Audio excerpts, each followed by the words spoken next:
Assalamualaikum warahmatullahi wabarakatuh. Di sini saya sebagai perwakilan dari kelompok 10 pada mata kuliah akuntansi keuangan lanjutan dengan dosen pengampu Ibu Yuliana FH SPD MPD. Pada presentasi kali ini dengan judul permasalahan akuntansi hubungan antara kantor pusat dengan kantor cabang. Anggota kelompok dari 10 ini terdiri dari 5 orang. Yang pertama, Siva Diani dengan NIM 06031182328005 sebagai pemateri 1 dan moderator. Untuk materi kedua itu adalah Mutia Ramadina dengan NIM 06031382328091 dan materi ketiga itu ada Eka Safitri dengan NIM 06031182328063. Materi keempat itu ada Kurnia Januarsi dengan NIM 06031382328083 dan yang terakhir materi terakhir dibawakan oleh Iin Inawati dengan NIM 06031182328024. Akuntansi hubungan kantor pusat dan kantor cabang. Perusahaan yang memiliki cabang disebut kantor pusat. Kantor cabang ini memiliki kewenangan yang lebih luas dan beroperasi sebagaimana perusahaan pada umumnya, yaitu di mana perusahaan menerima dan menyimpan barang dagangannya dari kantor pusat, serta melakukan pemasaran dan penjualan, serta memberikan persetujuan kredit kepada pelanggan, melakukan pengumpulan piutang, dan mengirimkan uang hasil penjualan ke kantor pusat. Kantor cabang ini dikelola oleh seorang pemimpin atau disebut dengan direktur kantor cabang, yang mana mereka memiliki tanggung jawab langsung kepada direktur utamanya yang berada di kantor pusat. Berdasarkan hubungan di atas, terdapat perbedaan tanggung jawab dari kantor pusat dan kantor cabang. Kantor pusat memiliki tanggung jawab atas keseluruhan dari kegiatan perusahaan, termasuk perencanaan, pelaksanaan, dan pengendalian dari perusahaan tersebut. Sedangkan kantor cabang memiliki tanggung jawab atas pelaksanaan kegiatan usaha di wilayahnya masing-masing. Hubungan antara kantor pusat dan kantor cabang. Yang pertama itu adalah hubungan keuangan. Kantor pusat dan kantor cabang ini memiliki hubungan yang sangat erat yang berkaitan dengan langsung keuangan. Kantor pusat memberikan dana kepada kantor cabang untuk menjalankan kegiatan usahanya. Kantor cabang ini memberikan tanggung jawab atas laporan keuangan kepada kantor pusat karena telah memberikan dana. Dan yang kedua itu adalah hubungan operasional.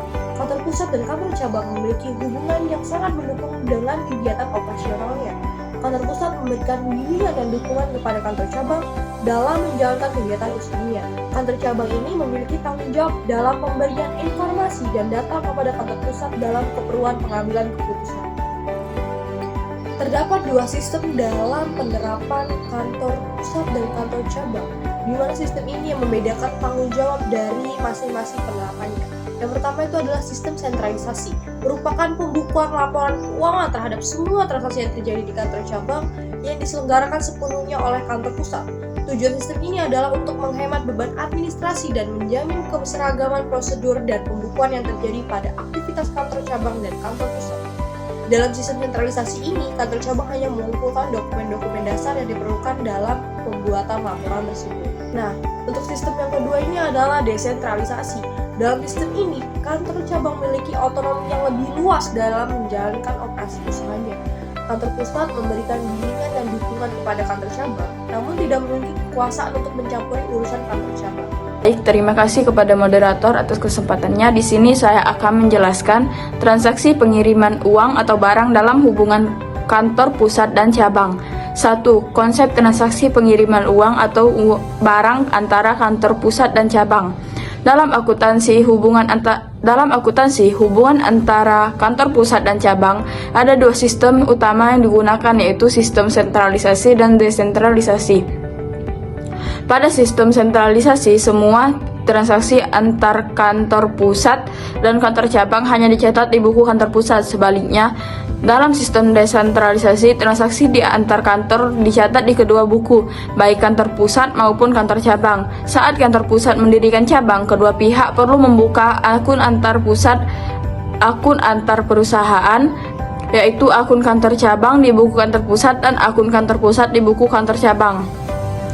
Kedua akun ini bersifat resiprokal, artinya setiap pencatatan debit di satu akun diimbangi dengan pencatatan kredit di akun lainnya dengan nilai yang sama. Akun kantor cabang di buku kantor pusat bersifat seperti akun investasi yang akan didebit saat terjadi penambahan seperti transfer ke cabang atau pelaporan laba cabang, dan kredit pada saat ada pengurangan seperti transfer aset kembali ke pusat atau pelaporan rugi cabang. Di sisi lain, akun kantor pusat di buku cabang berfungsi seperti akun modal. Akun ini akan dikredit ketika ada transfer aset dari kantor pusat atau kantor cabang memperoleh laba, dan didebit ketika ada pengiriman aset ke kantor pusat atau saat cabang mengalami kerugian. Yang kedua yaitu konsep kantor cabang. Kantor cabang merupakan unit organisasi yang menjual barang-barang dari persediaannya sendiri, baik yang dikirim oleh kantor pusat maupun yang dibeli secara mandiri. Cabang memiliki kewenangan untuk melakukan transaksi dengan pihak ketiga dan berfungsi sebagai unit usaha yang relatif mandiri. Meskipun tetap berada di bawah pengawasan kantor pusat tidak hanya memberikan modal kerja, tetapi menyediakan segala fasilitas yang diperlukan untuk pendirian dan operasional awal kantor cabang. Yang ketiga, sistem akuntansi kantor cabang. Akuntansi kantor cabang memisahkan sistem akuntansi antar kantor pusat dan cabang. Kantor pusat memiliki unit akuntansi utama, sementara kantor cabang memiliki sistem akuntansi tambahan untuk mencatat kegiatan di cabangnya masing-masing. Meskipun sistem ini terpisah untuk tujuan akuntansi dan pelaporan internal, laporan keuangan kantor pusat dan cabang diperlukan untuk keperluan pelaporan keuangan eksternal. Proses penggabungan ini mirip dengan penggabungan laporan keuangan perusahaan induk dan anak, di mana akun-akun resiprokal dieliminasi, sedangkan akun non-resiprokal digabungkan. Laba yang belum terrealisasi dari transaksi internal antara kantor pusat dan cabang juga perlu dieliminasi. Yang keempat, hubungan kantor pusat dan cabang. Meskipun kantor cabang beroperasi sebagai unit usaha yang relatif mandiri, kontrol tetap berada di tangan kantor pusat. Tingkat otonomi yang diberikan kepada cabang ditentukan oleh kebijakan pusat. Beberapa hal terkait operasional cabang terbagi menjadi 3. Yang pertama, kantor pusat menyediakan modal kerja bagi cabang, baik dalam bentuk kas, barang dagangan, maupun aset lainnya. Yang kedua, cabang dapat membeli barang dari pihak ketiga jika diperlukan untuk memenuhi permintaan lokal atau jika pembelian tersebut lebih efisien secara ekonomi. Yang ketiga, cabang bertanggung jawab atas penjualan, termasuk mencari pelanggan, mengirimkan barang atau jasa, membuat faktur penjualan, menagih piutang, dan menyimpan uang di rekening banknya sendiri. Menyusun laporan gabungan untuk kantor pusat dan cabang. Agar dapat memperluas atau meningkatkan omset penjualan dalam jaringan pemasaran, upaya perusahaan dapat juga melakukan pembentukan agen penjualan atau kantor cabang, branch office. Sedangkan perusahaan yang memiliki kantor cabang disebut kantor pusat atau home office. Jika dibandingkan dengan agen penjualan, kantor cabang memiliki otonomi yang lebih luas dalam beroperasi sebagaimana perusahaan lain pada umumnya, yaitu menerima dan menyimpan barang dagangan dari kantor pusat, melakukan pemasaran dan penjualan, memberikan persetujuan kredit kepada pelanggan, melakukan pengumpulan piutang, dan mengirimkan uang hasil penjualan ke kantor pusat. Agen penjualan pada umumnya hanya memasarkan produk dari suatu perusahaan tertentu dengan menggunakan sampel produk. Di sisi lain, agen penjualan cenderung berfungsi sebagai perwakilan independen yang fokus pada kegiatan pemasaran dan promosi produk tertentu dari perusahaan. Biasanya, agen hanya memiliki sampel produk untuk menarik minat calon pembeli dan tidak memiliki wewenang dalam hal pengelolaan stok, kredit, atau piutang. Dengan adanya kantor cabang, perusahaan dapat menjangkau pasar yang lebih luas dan mendukung berbagai aktivitas penjualan secara langsung di berbagai wilayah. Keberadaan kantor cabang ini memungkinkan perusahaan untuk memberikan layanan yang lebih lengkap kepada pelanggan, termasuk pelanggan purna jual dan proses klaim garansi yang memiliki kualitas yang sama dengan kantor pusat. Baik, sebelumnya terima kasih kepada moderator. Sebelumnya telah dijelaskan oleh Eka tentang menyusun laporan gabungan kantor pusat dan cabang. Nah, di sini saya akan membahas materi tentang hal apa sih yang pertama kali dilakukan dalam melakukan penyusunan laporan gabungan kantor pusat dan cabang tersebut. Hal yang pertama kali kita lakukan dalam penyusunan yang pastinya yaitu melakukan pencatatan transaksi antar kantor. Pada sistem sentralisasi, transaksi antar kantor hanya dicatat pada buku kantor pusat saja. Sedangkan pada sistem desentralisasi, transaksi antar kantor dicatat pada buku keduanya, yaitu kantor dan cabang. Oleh karena itu, ketika kantor pusat membuka kantor cabang, maka dari kedua pihak tersebut harus membuat akun antar perusahaan atau biasa disebut akun kantor cabang pada buku kantor pusat dan kantor pusat pada buku cabang.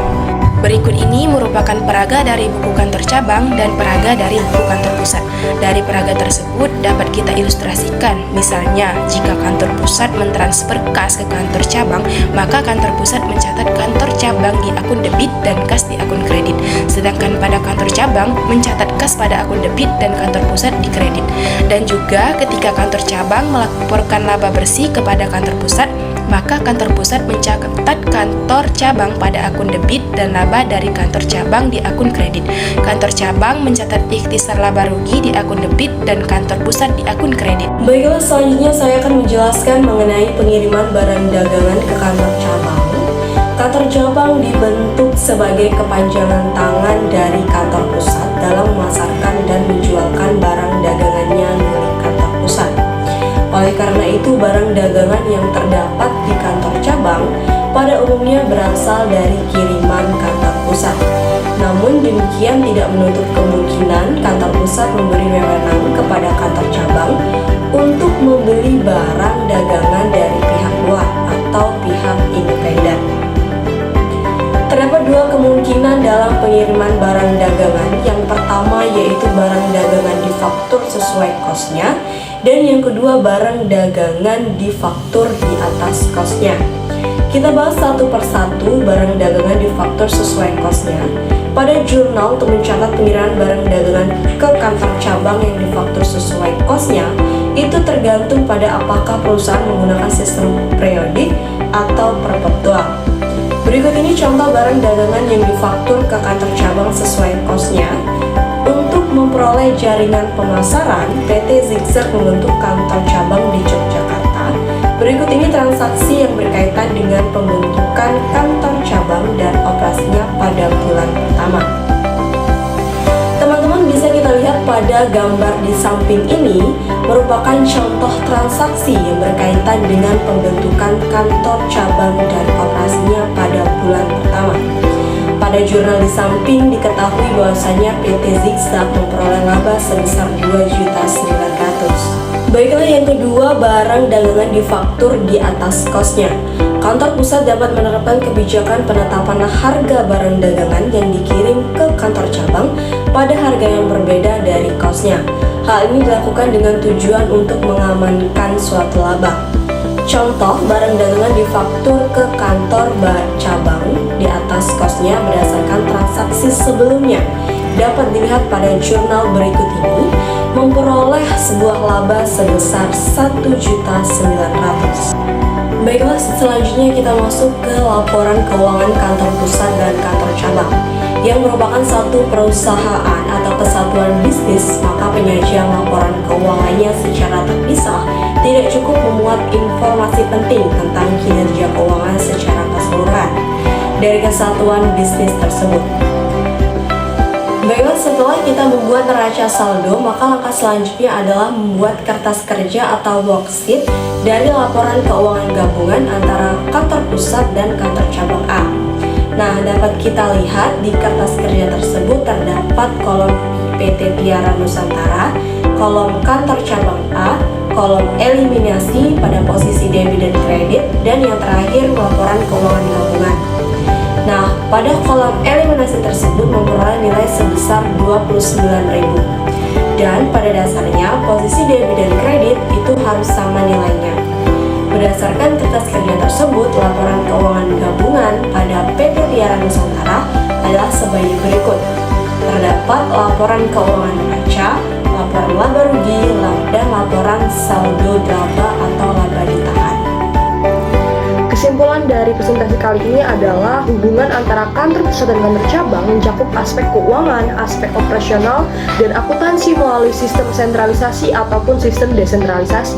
Pada sentralisasi, kantor pusat berkuasa penuh dalam pencatatan, sedangkan kantor cabang hanya mengumpulkan bukti-bukti transaksinya saja. Desentralisasi berbeda, kantor pusat dan kantor cabang masing-masing mencatat transaksi yang terjadi antar kantor secara masing-masing atau mandiri dalam akun resiprokal. Nah, laporan keuangan gabungan antara kantor pusat dan kantor cabang perlu agar dapat menggambarkan kinerja perusahaan secara keseluruhan. Hal ini agar tidak terjadi duplikasi pencatatan dengan menghilangkan laba yang belum direalisasikan. Untuk itu diperlukan koordinasi dua pihak agar pencatatan berjalan dengan lancar dan efisien.